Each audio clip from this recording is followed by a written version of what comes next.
नमस्कार। उजागर हिंदी न्यूज में आप सभी का हार्दिक स्वागत है।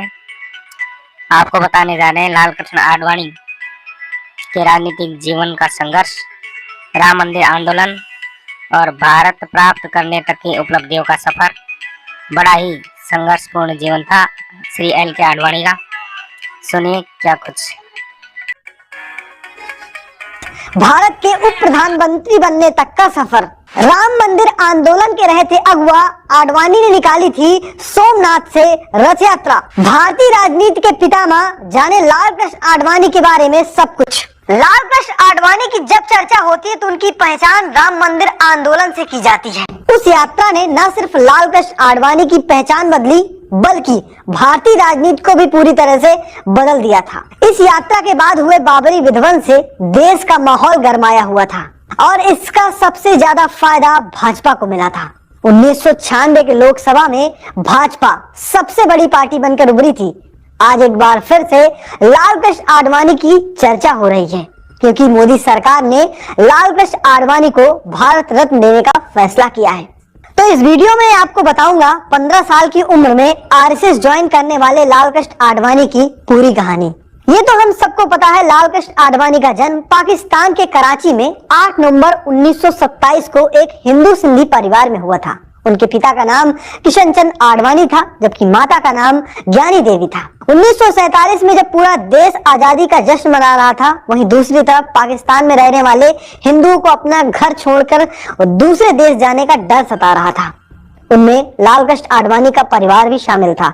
आजादी का ऐलान हुआ, देश छोड़ने की बात हुई तो लाल कृष्ण आडवाणी का परिवार कराची से मुंबई जा बसा। मुंबई में आकर बसने के बाद काफी कुछ दिक्कतों का सामना करना पड़ा। भारत आने के बाद उनकी शादी कमला आडवाणी से होती है और आपको बता दें लाल कृष्ण आडवाणी के 2 बच्चे हैं। पहले का नाम जयंत आडवाणी है जबकि बेटी का नाम प्रतिभा आडवाणी है। तो चलिए जानते हैं क्या था राजनीतिक सफर, कैसे शुरू हुई कहानी। जब लाल कृष्ण आडवाणी मुंबई पहुंचे तो उसके बाद उन्होंने भारत में रहते हुए आरएसएस को मजबूत करने का काम शुरू कर दिया। 1947 से 1951 तक वो राजस्थान के अलवर, भरतपुर, कोटा, बूंदी, झालावाड़ में आरएसएस को संगठित करने के लिए काफी सारे काम किए। 1957 में अटल बिहारी वाजपेयी की सहायता के लिए उन्हें दिल्ली शिफ्ट कर दिया गया। यह आदेश, ये सजा उन्हें दीनदयाल उपाध्याय ने दी थी कि आप अटल बिहारी वाजपेयी के साथ अब काम करिए। आडवाणी ने 1958 से लेकर 1963 तक दिल्ली प्रदेश जनसंघ के सचिव रहे और यहाँ पर उन्होंने दिल्ली में प्रदेश जनसंघ को मजबूत किया। आडवाणी अप्रैल 1970 में पहली बार राज्यसभा पहुंचे थे। यहीं से उनकी राजनीतिक करियर की शुरुआत हुई थी। दिसंबर 1972 में भारतीय जनसंघ के अध्यक्ष नियुक्त किए गए थे। ये एक आडवाणी के जीवन में बड़ा उलटफेर था। बेंगलोर में उन्हें आपातकाल के दौरान गिरफ्तार कर लिया गया था। इस दौरान आडवाणी जनसंघ के अन्य सदस्यों के साथ जेल में काफी वक्त तक कैद रहे। 1977 से 1979 तक वो देश में सूचना प्रसारण मंत्री रहे जब मोरारजी देसाई की सरकार रही थी। लाल कृष्ण आडवाणी उन लोगों में शामिल है जिन्होंने भारतीय जनता पार्टी की नींव रखी थी। अहम सदस्य थे लाल कृष्ण आडवाणी और 1980 से लेकर 1990 के बीच लाल कृष्ण आडवाणी ने भाजपा को एक राष्ट्रीय पार्टी बनाने का काम किया। इस दौरान वो कई बार अध्यक्ष रहे। अगर अध्यक्ष पद की बात करें तो 1986 से लेकर 1990, फिर 1993 से लेकर 1998 और साथ साथ 2004 से लेकर 2005 तक वो भाजपा के राष्ट्रीय अध्यक्ष रहे। 1984 में महज 2 सीट हासिल करने वाली पार्टी अगले लोकसभा चुनाव में 86 सीट जीत लेती है। पार्टी की स्थिति 1992 में 121 सीटों की हो जाती है और 1996 में 161 सीट जीतकर लोकसभा पहुंचती है।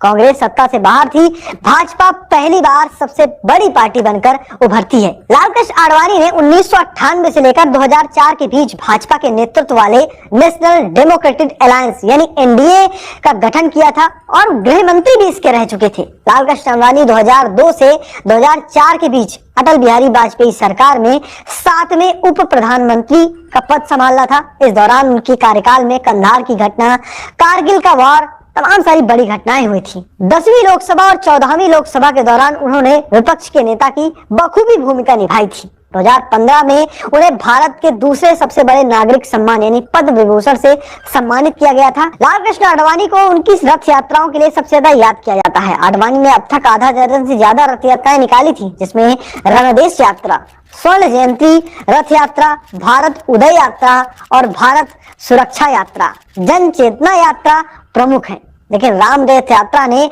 आडवाणी की पूरी तरह से तस्वीर बदल दी थी, क्योंकि 1980 की शुरुआत में विश्व हिंदू परिषद ने अयोध्या में राम जन्मभूमि के लिए भूमिका बनानी शुरू कर दी थी। और आपको बता दें कि इसी बीच 1990 में लाल कृष्ण आडवाणी ने सोमनाथ से अयोध्या की रथ यात्रा निकाली थी और इस रथ यात्रा ने भाजपा और आडवाणी की पूरी तरह से तस्वीर बदल दी थी। आज एक बार फिर से लाल कृष्ण आडवाणी को उनके भारत रत्न मिलने पर खूब चर्चा हो रही है। तो फिलहाल आपको कौन सी उनकी खास बात याद है, कमेंट बॉक्स में जरूर बताना और पेज को फॉलो करना, चैनल को सब्सक्राइब करना बिल्कुल मत भूलना। धन्यवाद।